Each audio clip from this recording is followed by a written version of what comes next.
Good day, everyone. It's Dr. Rich Mclean. This forms part of my statement for IBAC, who have rejected my whistleblower statement, and it's for I think it's ASIC, who have also rejected my whistleblower statement, and it's for the Commonwealth Ombudsman, who have also rejected my whistleblower statement, and it's for all of you who know me and want to know what's been going on.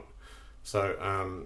And it's also for the Inspector General of Intelligence, who is now investigating ASIO on my behalf, who if you speak to a person like that, you really know you've made a dent in the world, and I know I've made a dent in the world because I'm fucking awesome and I'm resilient, and you can't take my soul, motherfuckers. So this explains in detail. I'm just going to talk as if I'm talking to an audience, like I used to in my mental health advocacy days, and I'm just going to paraphrase it now by saying a couple of things that have happened. So I went to get a coffee just before. People are hurling out abuse to me over the fences, and they're surrounding my house at the front, so they're exploiting the very nature of schizophrenia that I've been labelled with, and that I've been desecrated with over my whole life. And we'll see in retrospect in this little journey how I've been framed, maimed, ostracised, excluded, neglected, and left to die. And I have died probably nearly once, definitely twice. And further to that desecration is the cover-up, which comes systemically and by narcissistic properties, and it also stems from particular agents in society, such as the media and how it was framed, and my former partner and ASIO and a whole lot of other things. It's a bit of a wild ride, but please bear with me.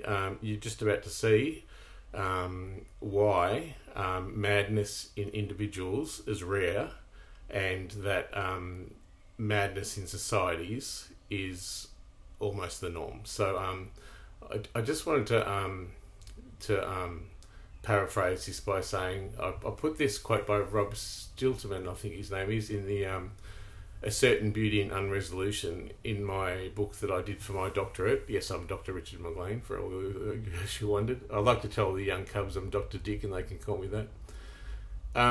Here's to the crazy ones, the misfits, the rebels, the troublemakers, the round pegs in the square holes, the ones who see things differently.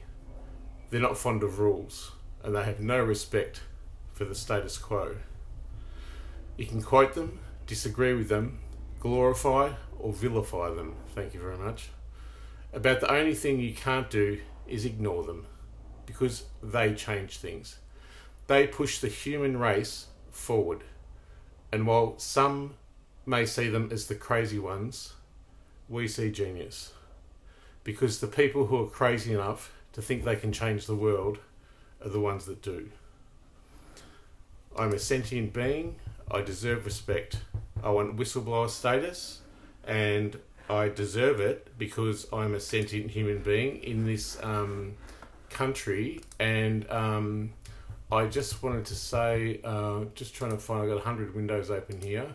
I just want protection. I don't want to be vilified anymore. I don't want to be victimised. I don't want to be set up. I want freedom from litigation and being persecuted, as per the people screaming outside my window and whenever I go and get a coffee. I'm not an idiot. I know you're trying to exploit the already existing prejudices that exist around psychosis and schizophrenia, which I've devalued and de-identified in a PhD in past. And you're trying to frame me. So I would like, please, if I may, I want a place where I can live. I want a place for me and my dog. I don't want much. I don't need much. I need a simple life. Anyone who is a sentient being, no matter if they've raped and killed 10 babies, deserves this type of systemic abuse that is across the board and has framed me from the local coffee guy where I get my coffee off, to every friend and family member who has now deceived me. I don't know how the movement does it, but every person who comes into my life, they snap them off and I never hear from them again. They're trying their best, and they have won. When I say they, I'll explain who they are later, to desecrate me in all ways and to enable and lengthen the time of suffering it takes for me, a vulnerable person with mental illness, to kill themselves, because it will be less of a burden if I die by my own hand than to get justice for the many human rights abuses that have happened and the systemic framing of me that is through all systemic agencies, the government and institutions, organisations, people of power and privilege and reputations to keep, opposed to me, I've been framed as a crazy extortionist, a rapist, a pedophile, a dog fucker. I'm none of these things. And look, the problem is that I have so much knowledge that about the system and how it exploits people, and the self-reflexivity of how I actually view my own life is so spot on. I know exactly what's happening. I was very confused for a long time, and it drove me to suicide. And that actually happened in May 2021 at Werribee Mercy Hospital.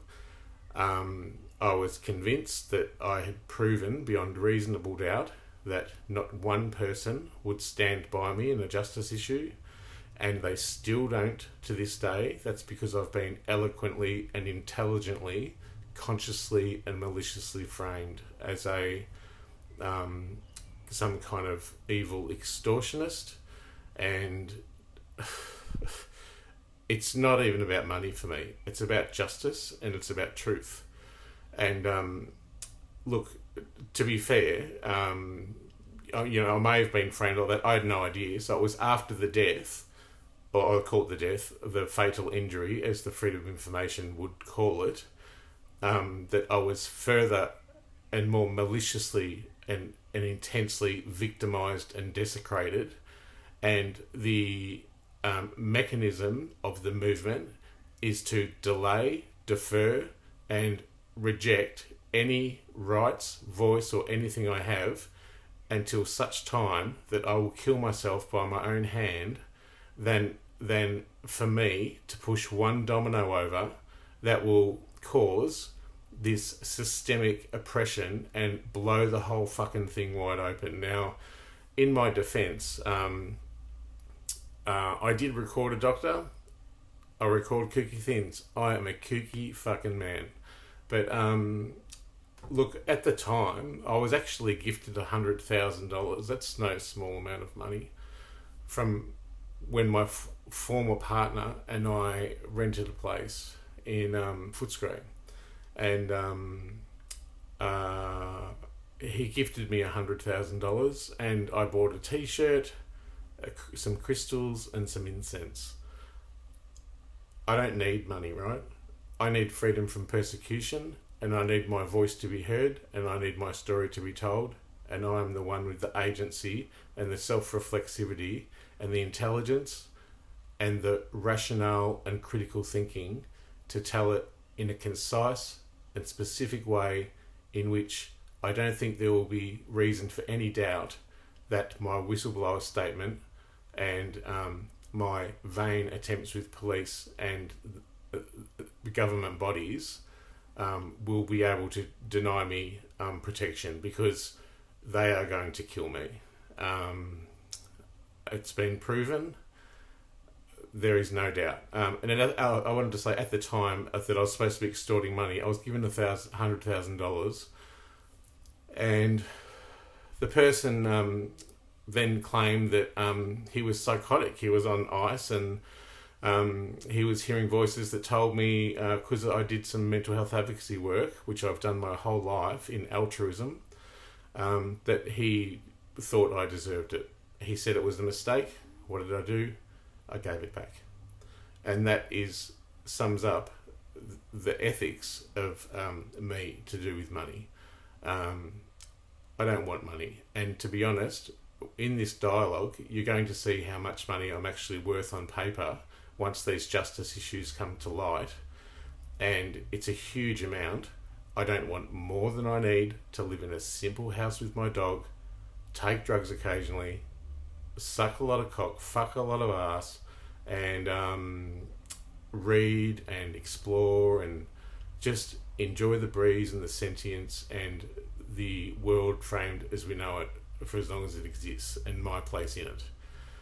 I forgive everyone who has been acting as a agent or has deceived me, because they've very convincingly been told by extremely intelligent agencies that are conspiratorial and malicious and who have desecrated me, and I'll explain how they've further done that in physical, emotional,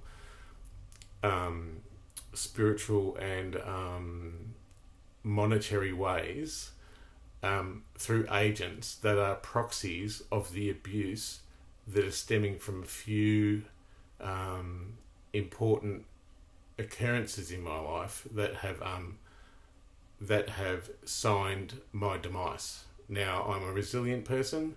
I have done a lot of things. A lot of people out there might know me from the work that I've done in mental health advocacy, which really is an allegory for not letting people suffer. I don't want to suffer anymore, but if I do, and you do kill me, then you can't take my soul. I'm sorry, that's mine. Now, I know you're trying to kill me, and I know the systems that be collectively trying to oppress me. However, there's only, it's like death by 1,000 stonings, one person hears something or sees a report and acts within the framework of what they're able to do, and they collectively kick the can down the road. And collectively, this grandiose and persecutionary feeling that I get is not a fantasy. It is not unreal. It is actual, and I can prove it, and you're just about to hear how. And I demand from the International Broad-Based Anti-Corruption Commission and from ASIO or whoever you are that's doing it, and the Commonwealth Ombudsman and ASIC, I think it is. I demand my whistleblower protection. I demand the injustices to be turned around. And I state now, I don't want more than I need. But I will get justice, and I'm not dead. So you haven't killed me yet. And, with the knowledge that I have now, framed by the incredible desecration of one singular person, which is a victimization that no human being should ever have to undertake, or get forced on them. This is big news, and it's going to go public, and I'm going to do this stage by stage. So this was just the introduction, but I demand my whistleblower protections, and this is the first part of the statement. You're just about to hear some really full-on things, but it's Rich Mclean, Dr. Rich Mclean, and this is my story.